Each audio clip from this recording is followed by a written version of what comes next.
Welcome to another exciting episode of the Andre the Beast Creighton Show. Another exciting show, another exciting guest. We're going to California, Huntington Beach, California. That just sounds so nice. When you say Huntington Beach, California, I imagine beaches, beautiful women, guys, family, ice cream, drinks, good food. You nailed all of it.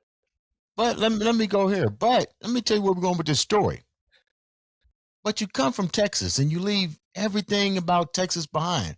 Now, people that know me know I'm a diehard Dallas Cowboy fan. It's hard for me to imagine somebody leaving Texas just for that sake. Yeah. No, I get it. I'm a huge Cowboys fan myself. I'm not the biggest sports fan in the world.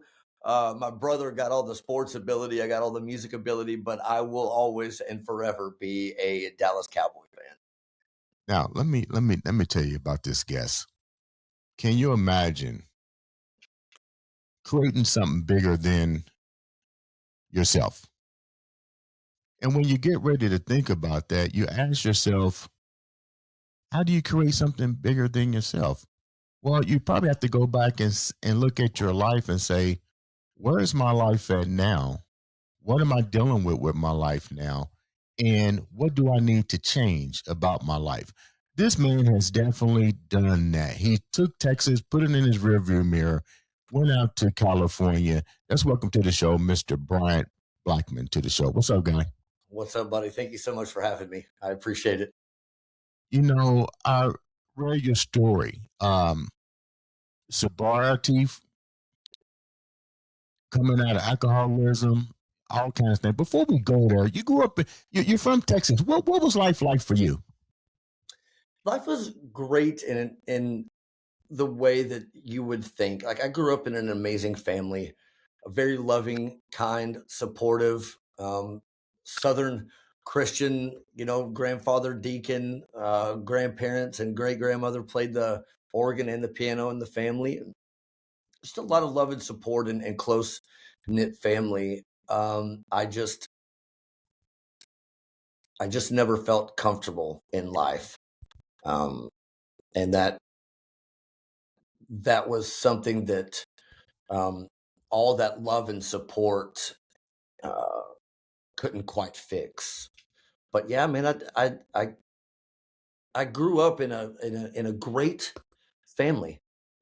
My parents did get a divorce when I was young, but and that was really difficult. But for the most part, when I look back at my life, man, I had a roof over my head, shoes on my feet, clothes on my back, food in my stomach. My dad provided well for us. My mom, was the stay-at-home mom for the most part, and cooked breakfast, lunch, and dinner for me and my brother, and for my dad. And life was good. Life was good. When you say you just felt different, when did you realize you was feeling different, and what was those things that made you feel different when everything around you, when you had the support and stuff? But sometimes people need to realize, even as a youngster, as a child, just because you have those necessities isn't the same as emotional connection. Yeah. I can't put an age on it, but let's say 7, 8 and on until I was 13 when I drank my first beer. My internal self was always like, it's too much for me. The sound and the feelings of life were just overwhelming. And that caused me to act out a lot. I was always the class clown. I would always just was on this just highness of like, just everything was super overwhelming for me. And when I got to the age of 13, excuse me, after my parents got a divorce, I'd moved in with my aunt and uncle because I was already getting into so much trouble. They had a party one night with their friends in the neighborhood, and I drank a beer. I stole it out of their little cooler thing and went next door to my friend's house, and we both shared it, and it was instant. It was truly instant, and I'll never forget that feeling of freedom, of peace, um, that calmed me down instantly. It was like I could breathe and everything quieted and got really, I'm not going to say peaceful because I didn't really know what peace meant back then, but everything became a way for me to just take a deeper breath. Um, so yeah, that was it just Is that always overwhelming to me, life was. was that part of the trigger aspect when you had that first beer and felt what we might call a calmness? Did that become your release factor? And if it was at 13 and growing up, when did it start to really start to show its signs that um let me go back. If you started at 13 and got comfortability with that first beer, did this become your to go to medication or relief? And if so, for how long did it take? And did it switch from beer to something else? Yeah, it was. Now I didn't know at the time what was happening. Really, I couldn't say that. Oh my God, this is going to be life changing. Right. I just knew that something happened. It wasn't until I got into high school and it was my ninth grade year, and high school parties and friends and weekend trouble, that I started drinking more at parties, and that's when I noticed that, man, I really like this. I like the feeling of Bryan when I'm on this. I felt normal, and I know that's such a weird way to look at like what is normal anyway. But I felt like I was a part of society and not this outcast, on outside this circle. And then the marijuana came into play, and I liked that. And even in my ninth grade year, like before I became a sophomore, I started doing coke and taking Xanaxes and Vicodin and tripping acid, skipping school. And this was all before I was even a sophomore in high school. Wait a minute, B. Yeah, yeah, You was doing coke in junior high school? yes, sir. How in the heck did you even get accessibility to these drugs? Friends. I was always hanging out with the older crowd, and I don't know. I've never even had that question asked. Like, where did you even get these things from? Like, how did you even do that in high school? Because now when I think about it, most high school people really aren't doing that level of drugs. But Yeah. I don't know, man. I just always hung out with the older crowd, and like maybe in Texas we do it big. I don't know, but it was there, and I had no fear of it. I just remember skipping school with uh, Toby and one of my best friends at the time, and Toby and I like to, my friend James, his parents were always gone during the day, and so we would skip school and go to his house, and we would go to downtown Fort Worth to like the ghetto, where actually my friend Toby's dad worked in one of the bars in downtown Fort Worth, so he was already smoking pot and had access to things, and so we just had it, man, and I You had no fear of it. you mentioned your brother. Like, Yeah. where was your brother? Did you and him even have a connection as you was growing up? No, he's a year and 4 months younger than me, but we're so the opposite. Like we are literally different planets away from each other. He was super quiet and shy and didn't get into any trouble. Later on in life, he became a really bad alcoholic and drug addict as well. We both, um, once we got older, we started hanging out more often. But yeah, we both went down that road, and I mean hard in the paint. We went down that road. When you both came together later in life and realized that you both had to overcome these issues, what did you find out was the common thread that maybe led you guys both down that path? Because people need to understand you came from a well situated family Yes, at sir. one point, and then they separated, and you wind up going with your aunt, correct? Did your brother go there with you as well? No, he stayed with my parents. Like I said, he was still calm and doing the right things and, doing sports and always played football. And um, the common thread, that's a great question too. I don't know. On my dad's side of the family, there was alcoholism. But my parents, I remember my dad buying a six pack of beer for Christmas. And the next year, I have this distinct memory of like two of them being gone by the next year. It would just sit in the refrigerator, right?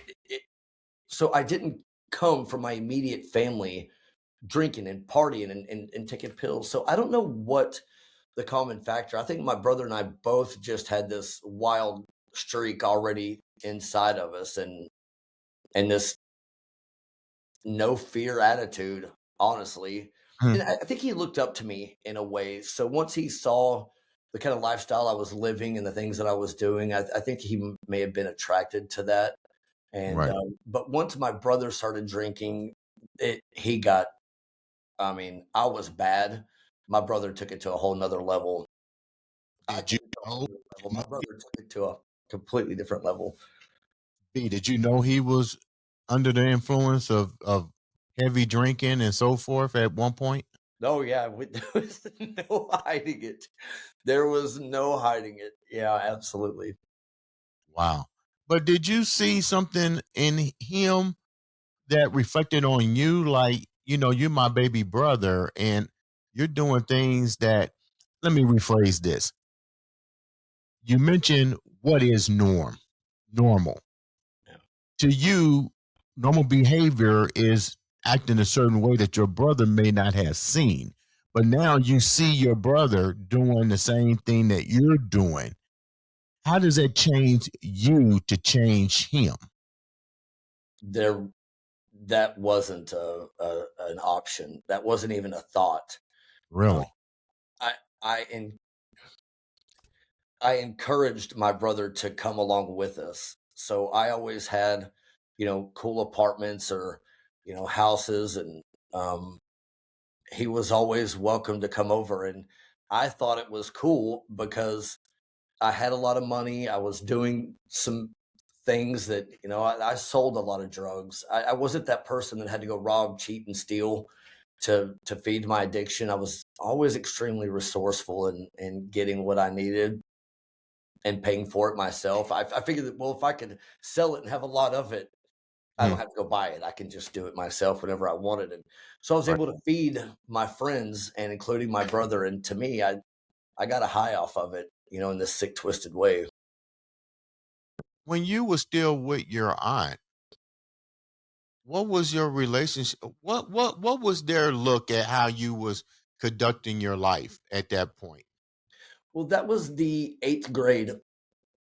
So everything was fine. Like they had just gotten married. They had two kids. So I had two little baby cousins, and I loved my aunt and I went to the mall all the time, and I was always carrying one while she was pushing the stroller, the other one. And life was great. They had a boat on the lake, and so me and my uncle would get up every morning and go knee boarding before he would take me to school, and life was fine.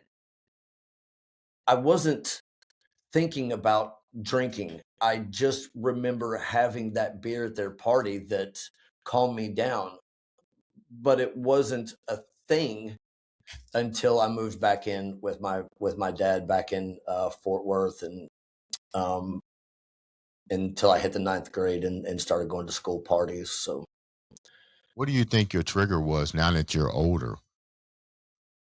like when the trigger of what caused it to start happening, Yeah. wanting to fit in. When you say wanting to fit in, how difficult was it for you to fit in? It Were you wasn't at all. I was that guy that I wasn't a jock. I wasn't like a Hesher with all the black and stuff on. I mean, that was younger in junior high. I was kind of like that, but yeah, I got along with everybody. right? I could fit in any category. But man, I don't even know that there was a trigger. I think it was just going to a high school party. Everybody's drinking. I drank, but it did something deeper. and internally. It did something deeper in my mind, body, and spirit. Um, When did you hit rock bottom? which time? How many times? That should be the question. How many times did you hit rock bottom? Because I think a lot of people hit. I think a lot of people don't realize what rock bottom is. You know, there's. I think it's different for everybody, my friend. Um, the first one that I distinctly remember, like, oh my God, something has to change or I'm going to end up dead, was my senior year. I had dropped out of, I was already going to an alternative school. Now, at this point, I'm already addicted to heroin as well. I started Wait doing a minute, what? Okay, how old were you then? Roughly. 17. Hey, that's crazy. You know that, right? No, I'm well aware. So How do let me. you was addicted to heroin? I Oh, went to it was going in, I was a junior in high school, going into my junior year, summer or junior year. It's kind of fuzzy, but somewhere around that area. 17 years old. Um, I'll never forget this either. I went to a party and I was already doing coke and acid and mushrooms and taking pills and drinking and smoking pot every day, skipping school every day. This was just my life. I was just out of control, spun out of control. And I started going to an alternative school because I couldn't any longer go to my regular high school. I'd gotten in too much trouble, so they sent me to this alternative school. I'd gone to a party, man, and a friend of mine invited me into the bathroom, and he's like, "Dude, you got to try this. Come here." I'm like, all right. So I went to the bathroom. On the back of the toilet was a white line, cocaine, and right beside it was a little line of this brown powder. And I was like, "What's this?" And he goes, "Dude, it's heroin. You got to try it." And I was like, "Let's go!" Like there was no. That's the crazy part is I never had that rationality of like, um, we're talking about heroin. did you know what heroin would do to you? You evidently knew what cocaine would do to you, Yeah. but you had no idea what heroin would do. No, I just heard it was kind of like taking like a Vicodin, but 10 times better. What was it like for the viewers who never experienced? What was that first encounter like for you at that age? I almost died, so it was horrible. Right. Um, but for a second, before I got almost deathly ill, it was ecstasy in its finest. The warm rush, the pain of everything in life. And you think, well, you didn't have pain back then. You were 17 years old. Yeah. The the wanting to fit in with the cool people, the being popular, the having the cool clothes, the shoes, the all that stuff. The cool car that I didn't have that other people had. It was all of the threats of trying to fit in and be somebody were gone. Um, and for me, that was huge. Um, it every worry, and again, you think, well, what worries do you have at 17? It's just the normal stuff of trying to fit in, I think. Right. And at that moment, I didn't care anymore. This took every bit of that away, and I got into a car with that same friend, and we had to pull over. It was like midnight or something. I was close to my neighborhood at my parents' house getting dropped off, and we had to pull over in a gas station. And me and my friend just literally threw up so hard, and were pale white and sweating, and just wanted to possibly go to the hospital, but we were afraid to do so because we were afraid that we would get in trouble because there were drugs and alcohol in the car. So we kind of just toughed it out, if you will. And I got dropped off at my parents' house and went to sleep, got up and did it again the next day. You So did it again the next day? yeah, I threw up for the first year every time I did it till it finally, I got so, um, my, my body got so, what's the word I'm looking for? Used to it, but it took a year. but after you threw up, or after I threw up, it was the greatest feeling on the planet. But it made me sick every time I did it for a year. And so I was a senior in high school, and I'd gotten kicked out. My parents had kicked me out of the house, took my car away. So I was on a bicycle, and I was living with the guy that I was getting it from, and he was an older cat, and I was staying at his apartment for a little bit, not too far away from my parents' house. The first time a needle was introduced to me, the guys that I was doing it with in high school had just started shooting up. I hadn't got to that point yet, and it was introduced to me for the first time at this guy's apartment, and he stuck a needle in my arm, and I freaked out. I pushed it out. I got on the bicycle and I rode to the convenience store down the street. And back then we had payphones, and they were 25 cents. And Yeah. I called my mom at work. She worked for the school district.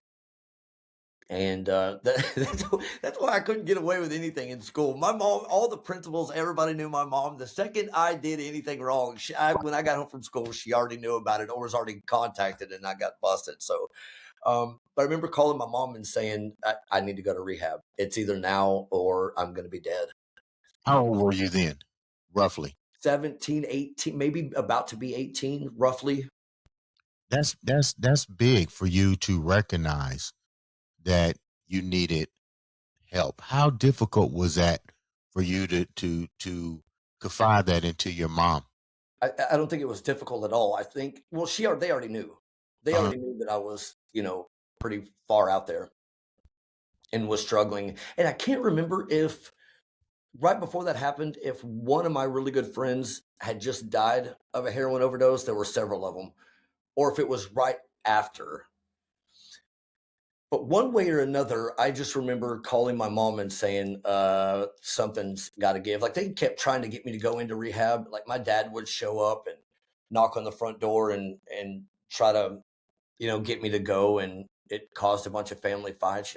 F you, get the fuck out of here. I don't need help. I was angry. I was angry. I was angry. When you went into rehab, let me go back for a minute before we go into the rehab. You mentioned something I think the viewers need to pay close attention to. You witnessed multiple associates or acquaintances dying from this drug. Yeah. Before that even took place, what were some of the moments that you basically almost met with death outside of that one particular incident? Because let's get real, you're dealing with some heavy drugs, man. I mean, cocaine, heroin, Yeah. acid. I mean, this is stuff I only hear on TV, but you've actually participated in the use of this at a young age. Oh yeah. Oh yeah. Um, I, I don't know. I just it got to a point where my whole life I've liked to jump over that fault line just to push buttons. Whether that was to push my own buttons and see how far I could take things, I don't know, or whether it was just pushing back to family and society and just the world and giving it a big FU. I don't know. I think it may be a little bit of all of it. There were a few times where I was taking Xanax and doing heroin, and that's pretty much a no go. Or snorting a line of coke to wake up, and then doing a line of heroin to even it out. But there was something fascinating to me about that fine line. When, like, I could still hear this one my friend's mother screaming at the top of her lung at his funeral. I could still hear that angst, that oh my god, I just lost my son sound in her voice. If I think about it, I can still hear how wretched and horrific it was. But I wasn't thinking about that, or this can't happen to me. And at the time, if you look online, if you Google Plano, like Plano, Texas, Yeah. it was called Plano heroin at the time because lots of kids were dying of heroin overdoses at this time. This was 93, 94, 95 ish, Yeah. roughly, because I was a freshman in 92. And so all this started happening like 92, 93, 94, 95. and then continued. But was somewhere in that area. But man, I never thought it would happen to me, and I didn't want to stop. What was going through your mind as you were at the funeral with these people that you know, that you partied with, that you did heroin with, and now you're at their funeral hearing the cries and screams of friends and family and mothers. I mean, that seemed, I don't know. Thank goodness I never had an addiction, but I would think that that would have rocked me to the core to see my friends laying there in the casket Nope. and hearing the echoes over and over, day after day, night after night, over and over, and then wondering, am I going to be next? No, you're gonna be maybe sick to your stomach when you hear the answer to that. My friends and I left that funeral, three of them, and it was a place called Dog City at the time in Northside Fort Worth, where we would get our heroin, our coke from. And we left the funeral and went straight to Dog City. At the time, they were $10 for a little cap of heroin and a little cap of coke. And we left those funerals and went straight there to get more, celebrate, feed our addiction. It, it's crazy to think that none of that, it was horrific, it was horrible. But man, never did I ever think to myself that, this might be a reason to stop. I think I was 23, 22 or 23. The one of the many rehabs that I went to, I was working at Southwestern Bell. I was one of the youngest people to get this particular job. I was the youngest person in our building, and I passed all these crazy tests, like messed up on heroin. I passed my GED test. I can laugh about it now because it's so crazy. But I was taking these GED classes at this alternative school, and it was like a, I don't know, 3 to 5 month program or something like that. And I remember dropping out of it. And one Saturday morning, I woke up just a wreck, and I said, "Hey, I want to go take my GED test." My mom was like, "Do what?" I said, "Can you take me to Arlington, where the class is at? I want to go take my test." And she was like, "Are you out of your mind?" And she took me, and I remember falling asleep like at the desk, like, and I passed it.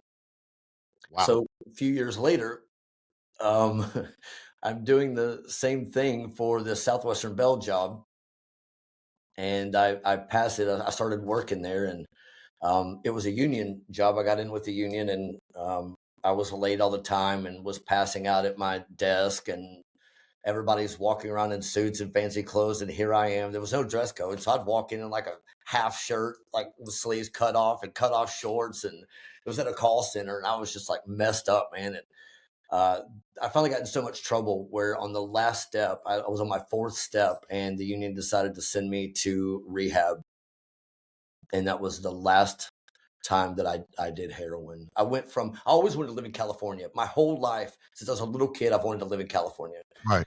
And so they sent me to this rehab in San Antonio, and I was there for 30, 31 days, something like that. And at the end of it, I was given the opportunity to go to a sober living home. I had a few options, but one of them was in Newport Beach, California. And I remember begging my parents, I was like, please send me there. Please, please, please, please, please. It was a lot of money. And my parents, what I still don't know what they did. I don't know if they got a second mortgage on their home. I don't know where they came up with the money, but they paid for me to go to Newport Beach, California, to this rehab, and I was there for or this sober living home. I was maybe there 30 days and doing okay, but I decided to relapse. And one of the guys there told me where I could get on the bus and go to Bristol and Edinger. I still remember it to this day. And I got my mountain bike. They issued us mountain bikes. I put it on the bus. I went to Bristol and Edinger, and I just started talking to people. And I bought some crack and some heroin and 240s of Budweiser.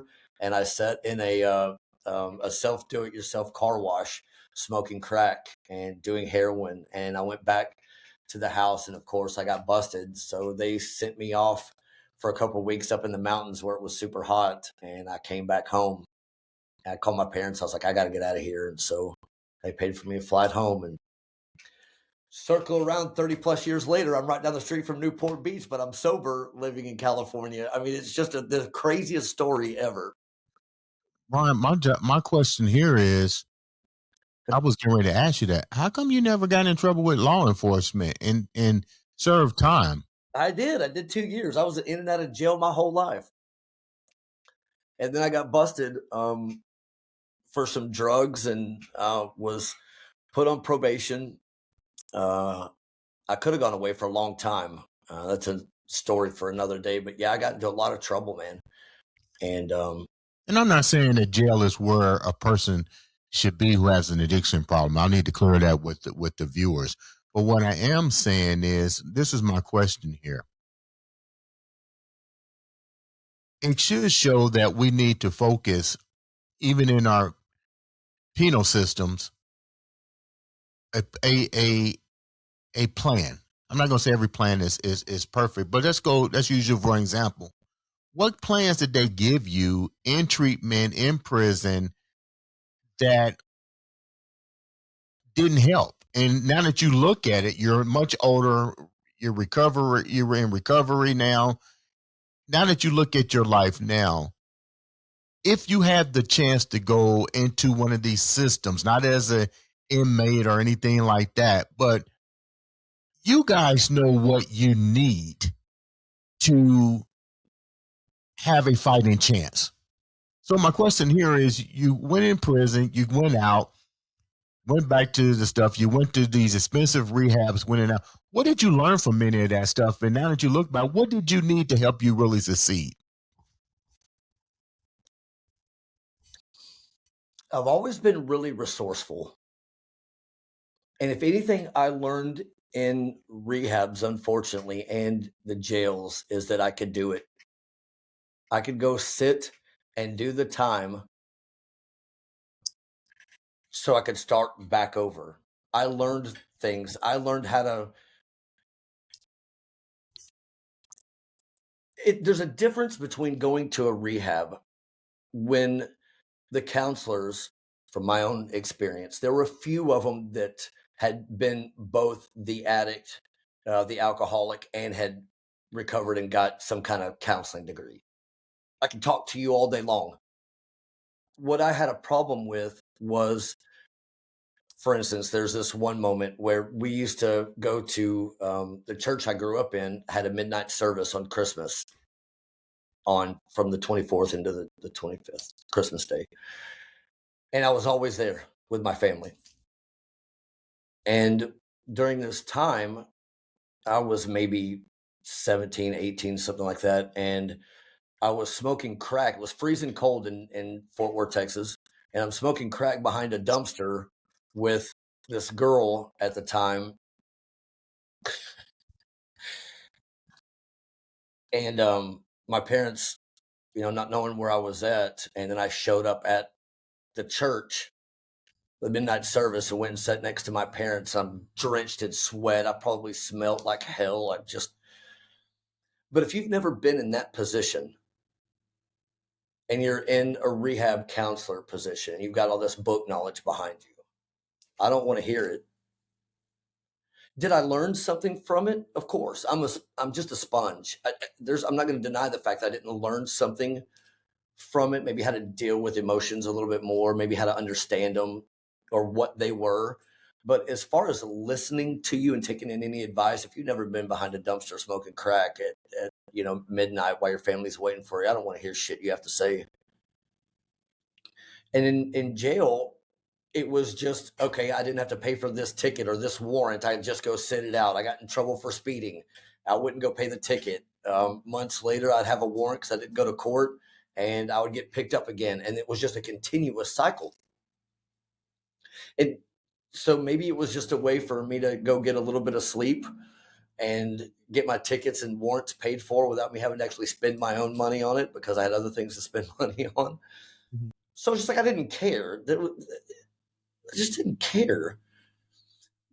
But What's what I do differently for you? What do you think they needed to do differently for you that which may or may not have made a difference in how you return back into society? I think it's a messed up system, to be honest with you. I think it's a setup for failure. There's nothing in there that can, let me be real blunt about it. I don't believe anybody can change who they are or what they believe or what they're doing and become a better version of themselves until they have a moment of them wanting to do it for themselves and nobody else.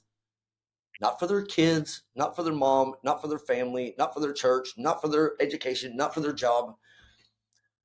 Every, let's just say 99.9% of all the people that I've met in recovery, addiction, alcoholism, homelessness, the people that did it for their kids, they may get some time under their belt. They may have the right intention. They may have the right want to, but it doesn't last long. There's something about, because I've done it for all those reasons. I've done it to get off parole, to get off probation, for my mom's uh, sleepless nights, for my family, to get a job, to keep a job. All the reasons under the sun, they were all selfish reasons, right? They were just for me to get something. And if that something was as simple as my mom having a couple of months worth of better sleep, because she always told me that she slept better when I was locked up, or she slept better when I was in rehab. She didn't have to worry about me being on the streets. But until you have that moment of wanting to do it for yourself and you're willing to go to any lengths to get it, you're just going to fall back. What makes this different for you before we wrap up? Because I'm so glad that you said that because that's so impactful.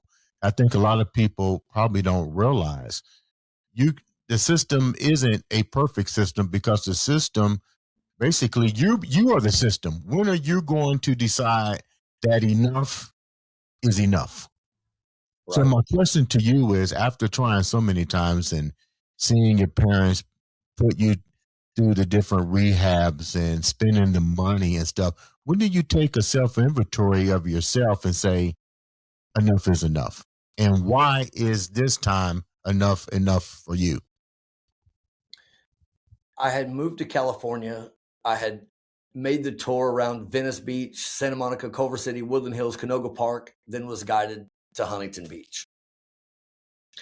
When I met Elaine, I was homeless. I was really struggling. I took the sex, drugs, and rock and roll lifestyle to a whole nother level when I got to California. And the whole story of how I met Elaine and all that is, we'll just skip through that for now and just know that I was homeless. I met this 85-year-old lady who gave me a chance, got me off the streets, and let me rent a room from her here in Huntington Beach. And it was about a year and a half of me living here.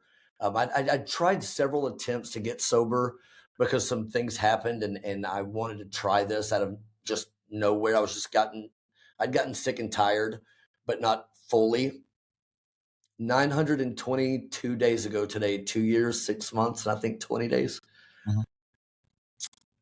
I woke up one morning, man, and was brushing my teeth, and I looked in the mirror, and boy, that mirror can can sometimes show you something that I could never see in myself. And this time, the reflection back was lifeless. For the first time, I looked at myself, and I was like, "Who the hell is this person?" I realized that the fun stopped a long time ago. This was fight or flight mode for 25 plus years. And I believe that we are all born with this internal light from something greater than ourselves. I don't talk about religion and politics, but let's just say God, creator, source, love, whatever you want to call it. Right. Something greater than myself. When I was brushing my teeth, man, all the chatter and all the chaos and all the negative thoughts and the belief systems of who I'd become and who I thought I was, it all came to an abrupt halt, and everything got so silent in my heart, my spirit, every cell in my body, all the voices in my head, man, everything just got silent. And I heard throughout my entire body 4 words that said, "You are worth it." And when I heard that, I knew that that wasn't chatter in my brain. It wasn't my heart trying to tell me something. That was something going, "Hey, I'll tell you right now, man, you're worth it." And something happened. Something just truly happened. And at that moment, I knew that I wanted something different. I'd already experienced everything that drugs and alcohol and jail and rehabs and party life, Yeah. homelessness and sadness and sickness. Tons of fun. Don't get me wrong. I've done things that, you know, people will never get to do and survive through. Right. But I got this strong sense of curiosity of what else could be in life. And that's what started it, man. It was that very moment that I said, I am worth it. You know what? I am worth more than this. And let's see what else life has to offer. And that was the beginning that triggered everything to where I'm at now. I'm gonna ask one more question here before we wrap up. And thank you so much, B, for taking time to come and share such a beautiful beast mindset story. I wish you the best, and Thank I you. know you're truly worth that and a whole lot more. And I don't see nothing but great things happening for you in the future. But my Thank question goes here: things happen for a reason. People come into your life for a reason. It's your actions and your attitude that determines the outcome. Here you are, homeless. Now, listen to what I'm about to say here. Now, look at your age and look at this 83-year-old lady who decided to take a chance on someone she did not even know. you. Yeah. How is that? How does that register with you now with the clairvoyance that you now have of foresight of knowing that you deserve a lot more, and the fact that here's a lady at 83 now, 83. She's lived a probably an outstanding life of stories beyond stories, and she True. decided to take you in and give you that opportunity to believe that you are worth everything you said and more. You you nailed it when you said that you don't believe in coincidences. Basically, I don't either. This When I say that I was guided to Huntington Beach, all of this was for a reason that I had no idea of what was to come. And I still find it fascinating the generational help that she looked at me and she was like, "All right, let's do this." And how that all came about was is just another crazy story in and of itself. But she's told me many times because I've asked her like, "Why me? Why did you?" Because she had no idea who she was bringing into her house. Right, right. She's a Christian. She's been in church her whole life, and her eye contact with me without blinking or flinching is God told her to. So she needed help with things around the house, and she's getting older. She loves to garden. She was, having trouble doing these kind of things, and she was here alone. She does have family that live close, but she was here all alone, and man, I needed a savior. I needed that savior. I needed that angel without even really knowing I needed that angel. And I truly believe, without a shadow of a doubt, without thinking about it for 2 seconds, we were put in each other's life to help each other. And that's just what's become my story. And I'm beyond grateful for it. And don't you think that's kind of wild that she never judged you, Yeah. not one time for your past, and but only seeing the future Yeah. in your beast mindset? That's just crazy. Yeah. And when I started going through the withdrawals and decided to get sober, I lied to her the whole time about, who I really was. As far as I hid my drugs and alcohol really well. But when I was going through the withdrawals, I came downstairs and I told her what was really going on. And the words back to me out of her mouth were, okay, I love you. Um, Go back upstairs and do what you need to do. And if I can help in any way, you know that I'm here. That was it, man. I came back upstairs and spent 30 days in my bedroom upstairs alone, crying, kicking, screaming, and praying that God would just take me. I've shared this story a bunch that I was on my hands and knees clawing the carpet so hard because this was 25 plus years of every drug besides the heroin that I've been clean from it since like 22. The methamphetamines, the pills, the alcohol, the weed, everything that I was doing. I didn't realize how much fentanyl was in methamphetamines for cutting it. And so the withdrawal of all of that was probably the worst that I've ever experienced, even throughout all my heroin withdrawals and pill withdrawals. But this one did something to me. And my fingertips and my toes were bruised, literally purple. I was just begging God to take me, man. And I survived it. I don't recommend anybody doing it that way by any means. I just was so ready to make that change that I just decided to go with it, and I knew that I would be taken care of. I don't know how I knew that. I just knew that God was talking to me and saying, "Hey, I got you. Hmm. You'll be all right." And I just pushed through. So how's the relationship now with your parents and your brother, knowing that you started a journey and let's get real. This is a long journey. It's gonna be filled with temptations along life's path. But how is the support cast now with your family?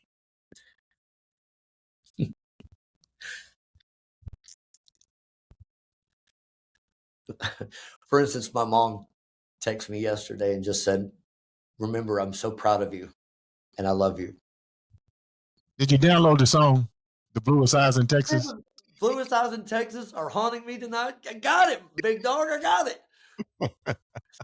That was As soon as I get off here, too, I'm going to call her and I'm going to say, "You're not going to believe this. This podcast that I just did started off with the bluest eyes in Texas." She's going to be like, "Get out of here." yeah, there's a reason things happen. That's one of my favorite songs. When I think about Texas, I always go to the Restless Heart is That's actually the heart. Yeah, yeah. yeah, yeah. But so you got a good relationship with your mom, your dad, your brother, everything seems. How do they feel about your journey so far? They're, they couldn't be more proud. I just got back from Texas a few weeks ago. It was my grandparents' 90th wedding anniversary.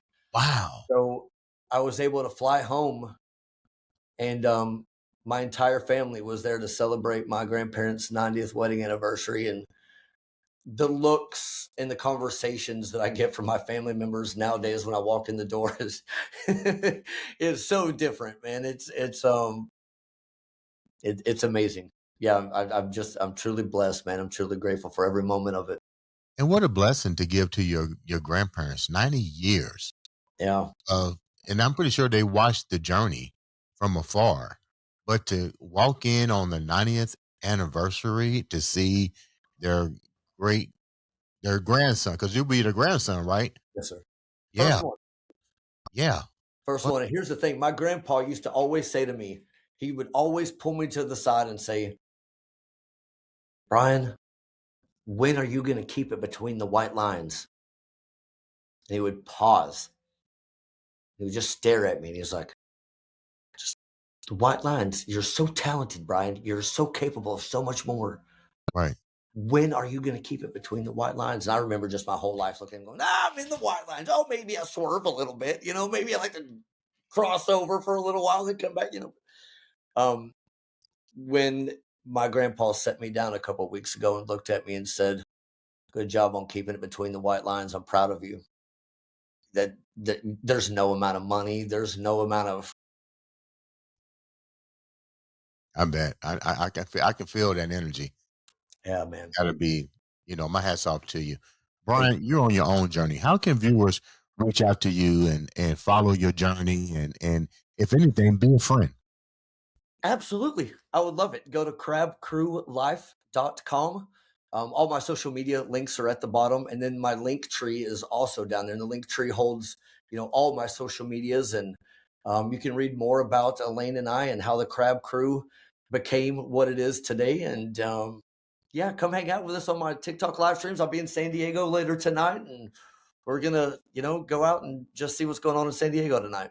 Give us a brief rundown. What is the Crab Crew? What's that about? I started making videos of Elaine and I on TikTok when I got sober because of everything we've talked about, that generational, Right. you never know what she's going to say or do. And it immediately went viral. It got over 23 million total views on all of our videos now. And I started live streaming and sharing my story with people and sharing, Huntington Beach. And it started off as, just the 7 people watching me feed squirrels on PCH, not knowing what to do, just kind of saying, "Hey, my name is Bryan. How goes it?" And I just kept doing it, man. And it just kept growing and building, and a community got built. And then a family of people just started showing up every single day to support not only me, but others. And these gifts that people send while you're live streaming, these virtual gifts, show up and they make your screen do something cool and fun. And I'm always outside, and this girl had sent this crab thing, and it dances on my head, and its little pinching things go like this. And I just yelled out, "Oh, really, Kari? You gave me crabs right here on TikTok?" Next thing I know, man, I'm getting crab gifts from all over the world to my PO box, and I've got crab blankets, keychains, socks, boxers, and we started calling ourselves the Crab Crew. I I like started doing some research as to what a crab is, and found out that they're extremely resilient. They're yeah, adaptive. They yeah, believe in themselves. They can crawl themselves out of the depths of hell, and they can hang on for dear life while they go for that ride. Oftentimes they can just stop, and they're able to figure out where they're at in life and how to maneuver through it. I started realizing that that's exactly how I've had to look at my life through being sober, is adaptive to this new skin, this new reality of who I'm remembering that I am, and can be. And I've been practicing resilience my whole life. I've been beaten up my right, whole life. right. But how do you bounce back from that? How do you get back up? And that doesn't always mean getting up is the success. It just means getting up is showing yourself that you're capable of going through whatever it is that's being put in front of you right now. So I Uh, just started writing and came up with the 4 pillars of Crab Crew. And that's, I had to get clean, and I had to get clean, mind, body, and spirit. Right, that was the first thing that I had to do, right. and clear that chaos and those weeds out of my head. And then the resilience, the adaptability. You can be in the middle of a storm that you can't control, but you can always adjust your sail.